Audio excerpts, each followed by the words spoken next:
दोस्तों, आज हम पहुंचे हैं हरियाणा के पवित्र तीर्थ कुरुक्षेत्र में। कुरुक्षेत्र जहां लड़ी गई थी पांडवों और कौरवों के बीच महाभारत। यहां भगवान श्री कृष्ण ने अर्जुन को गीता का उपदेश दिया था। कुरुक्षेत्र में आज जहां हम हैं वो स्थान अपने आप में इतिहास को समेटे हुए है। आज हम हैं 7 पावन सरस्वती का संगम कहे जाने वाले सन्निहित सरोवर पर। कुरुक्षेत्र के पवित्र स्थान सन्निहित सरोवर को भगवान विष्णु का स्थायी निवास कहा जाता है। ये जगह कुरुक्षेत्र से 3 किलोमीटर दूरी पर पेवा रोड पर स्थित है। सन्निहित सरोवर की पावन यात्रा पर आज आपको लेकर चलते हैं। हेलो दोस्तों, आज हम पहुंच चुके हैं कुरुक्षेत्र के प्राचीन सूर्य नारायण मंदिर में और आज हम यहाँ पर सेवक बैठते हैं उनसे आपसे बातचीत कराएंगे और वो आपको यहाँ बताएंगे कितना प्राचीन है ये मंदिर और यहाँ श्रद्धालु कितनी दूर दूर से आते हैं। यह तीर्थ आदिकाल से है और इस मंदिर की खासियत यह है कि यह तीर्थ कहते हैं कि पूरे ब्रह्मांड के अंदर अगर कोई स्थान ऐसा है जहाँ पर सूर्य ग्रहण लगा हो और सूर्य ग्रहण के लगे में स्नान होता हो, वो ये पूरे ब्रह्मांड में एकमात्र तीर्थ है जहाँ पर सूर्य ग्रहण का स्नान होता है और यह तीर्थ आदिकाल से है।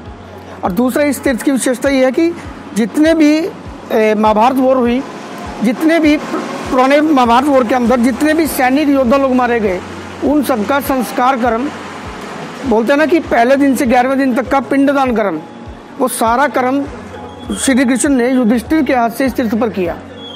और दूसरा कहते हैं कि इस तीर्थ पर आज के दिन पे ये सोमावती अमावस, आप लोग जानते होंगे, सोमावती अमावस पे इस तीर्थ पे सभी तीर्थों का जल बोलते हैं इस तीर्थ में इकट्ठा हो जाता है और जिसको यहाँ पर स्नान करने से मोक्ष फल की प्राप्ति होती है। दूसरा इस तीर्थ का पहला नाम है सूर्य कुंड और इस तीर्थ का दूसरा नाम है सन्निहित सरोवर। सन्निहित सरोवर दूसरा नाम इसलिए कि बोलते हैं कि हर चैत्र की चौदस पे सभी ब्रह्मांड के सभी तीर्थों का जल इस तीर्थ में समावेश हो जाता है और इस तीर्थ में मिलने के बाद में इस तीर्थ पर जो सभी तीर्थों का जल जब मिल जाता है तो इस तीर्थ पर नहाने से उनके पितरों का मोक्ष होता है अगर कोई यहाँ पर स्नान करता है। उस तीर्थ हो जाती है जैसे, हाँ, तो यहाँ पर लोग आते हैं उसको पिंडदान करते हैं, हाँ, जिसको पिंडदान कर्म बोला जाता है, वो कर्म इस तीर्थ पर होता है और सभी तीर्थों का समावेश इस तीर्थ में होने की वजह से इस तीर्थ का नाम पड़ा सन्निहित सरोवर।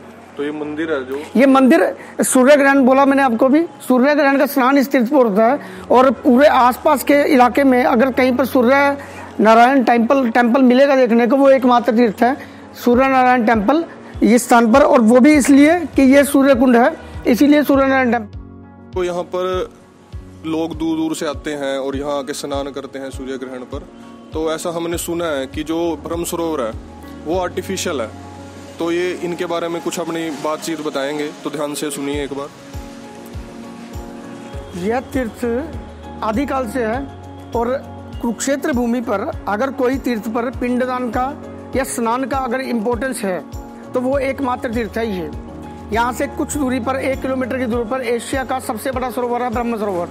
उसको डेवलप किया गया कुरुक्षेत्र में जब कुरुक्षेत्र डेवलपमेंट बोर्ड बना और वो भी टूरिस्ट लोगों के लिए इसको डेवलप किया गया कि ताकि कुरुक्षेत्र का एक इंटरनेशनल लेवल पे नाम हो और उसका स्क्वायर एरिया लगभग 5 किलोमीटर अराउंड शेप में है ब्रह्म सरोवर।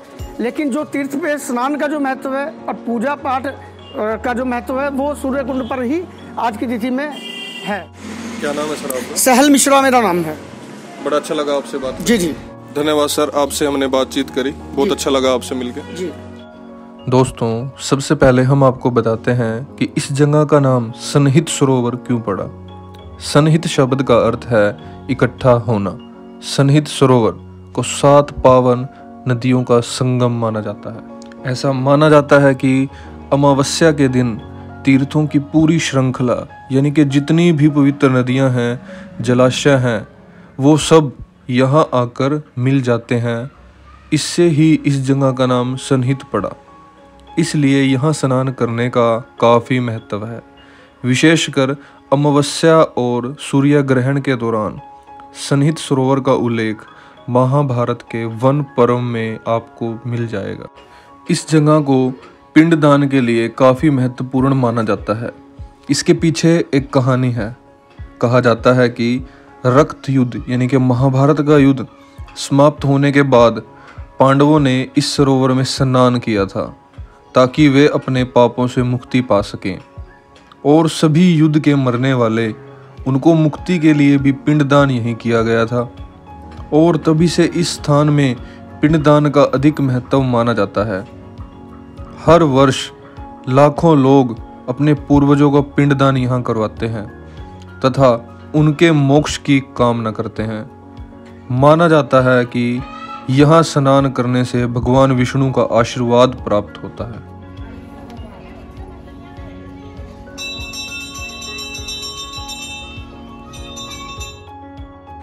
यहाँ की एक बात और भी है कि यहाँ लोग अपने पूर्वजों के बारे में सालों बाद भी जान सकते हैं। यहाँ के स्थानीय पंडित, जिन्हें पुरोहित या पंडे भी कहा जाता है, उन पूर्वजों का लेखा जोखा रखते हैं जिनका यहाँ पिंडदान हुआ। तो आने वाली पीढ़ी अगर अपने पूर्वजों के बारे में जानना चाहती है तो यहाँ आकर पुरोहित या पंडों से जान सकती है।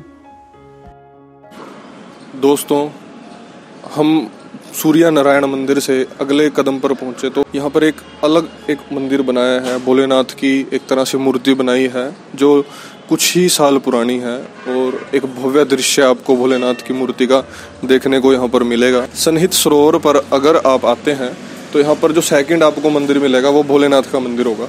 और भोलेनाथ के मंदिर में आप यहाँ पर देख पा रहे होंगे एक अद्भुत ही दृश्य आपको यहाँ देखने को मिलेगा, मन को सुकून मिलेगा। दोस्तों, क्या आप जानते हैं कि हमारे वेदों पुराणों में भी जगह जगह पर सन्निहित सरोवर का जिक्र हुआ है। इस सरोवर के चारों तरफ विभिन्न देवी देवताओं के मंदिर बने हुए हैं, जिनमें लक्ष्मी नारायण सूर्य मंदिर प्रमुख हैं। इस सरोवर में न केवल हिंदू लोग आते हैं बल्कि सिख समुदाय भी यहाँ आते हैं और सन्निहित सरोवर को उतना ही मानते हैं। दोस्तों, कुरुक्षेत्र के बाहरी इलाके में स्थित इस पवित्र जल भंडार को वर्तमान की गैर मौजूद सरस्वती नदी की 7 सहायक नदियों का मिलन बिंदु कहा जाता है। किंवदंती है कि यह सरोवर भगवान विष्णु का स्थायी निवास है। स्थानीय लोगों के अनुसार तीर्थों या तीर्थ स्थलों की संपूर्ण व्यू रचना की पवित्रता अमावस्या की रात को यहाँ एकत्रित होती है। ऐसा कहा जाता है कि यदि कोई व्यक्ति यहाँ सूर्य ग्रहण के दौरान पूर्वजों के लिए की गई एक यादगार प्रार्थना, जिसे श्राद्ध कहते हैं, करता है और सरोवर में स्नान करता है तो उसे 1000 अश्वमेध बलिदानों के बराबर फल मिलता है, जो राजाओं द्वारा अपनी संबुता को साबित करने के लिए किया जाता है। एक प्राचीन अनुष्ठान है वो, जिसका नाम हमने आपको बताया है। इसी वजह से तीर्थयात्री हर सूर्य ग्रहण के समय यहाँ आते हैं। स्थानीय पुजारी यहाँ आने वाले लाखों तीर्थयात्रियों के लिए जानकार माने जाते हैं। कोई भी व्यक्ति उनके पास आकर अपने पूर्वजों के बारे में जान सकता है। तो ये जानकारी है दोस्तों, इम्पोर्टेंट जानकारी है। दूर दूर से आकर यहाँ पर स्नान करते हैं और अपने जितने भी दुख दर्द हैं उन्हें यहाँ पर छोड़ के चले जाते हैं। दोस्तों, कितना सुंदर दृश्य आपकी नज़रों के सामने है। एक पवित्र स्थान कुरुक्षेत्र, जिसे धर्म क्षेत्र भी कहा जाता है। यहाँ पर एक स्तंभ लगा है जो बहुत ही पुराना माना जाता है, जिस पर बहुत कुछ लिखा है। आप इसे ध्यान से पढ़ सकते हैं। यहाँ पर दोस्तों मंदिर के चारों तरफ बहुत पुराने वृक्ष, बहुत बड़े बड़े वृक्ष, अगर आप इस वृक्ष को देख पा रहे होंगे तो ये बहुत ही पुराना है। और अगर आप इसकी मोटाई की बात करें तो पास जाकर आप इसके देख सकते हैं कि इसकी थिकनेस कितनी है। बरगद ट्री है दोस्तों, बहुत ही बड़ा। और यहाँ पर इसके एक तरफ पे एक छोटा सा मंदिर बनाया गया है, उसे भी हम आपको दिखाएंगे। तो बढ़ते हैं दोस्तों बरगद ट्री की तरफ और इसके चारों तरफ का दृश्य हम आपको दिखाते हैं। आप इसकी थिकनेस देख सकते हैं दोस्तों, कितनी थिकनेस का ये ट्री है। बहुत ही पुराना पौराणिक ट्री ये माना जाता है। और यहाँ पर हवन कुंड स्थापित है दोस्तों। और मंदिर के चारों तरफ बहुत सारे मंदिर हैं। तो शनिदेव मंदिर है दोस्तों, माँ काली का मंदिर है। यहाँ पर हम आपको व्यू दिखा रहे हैं, तो आप यहाँ की साफ़ सफाई और पवित्रता देख सकते हैं।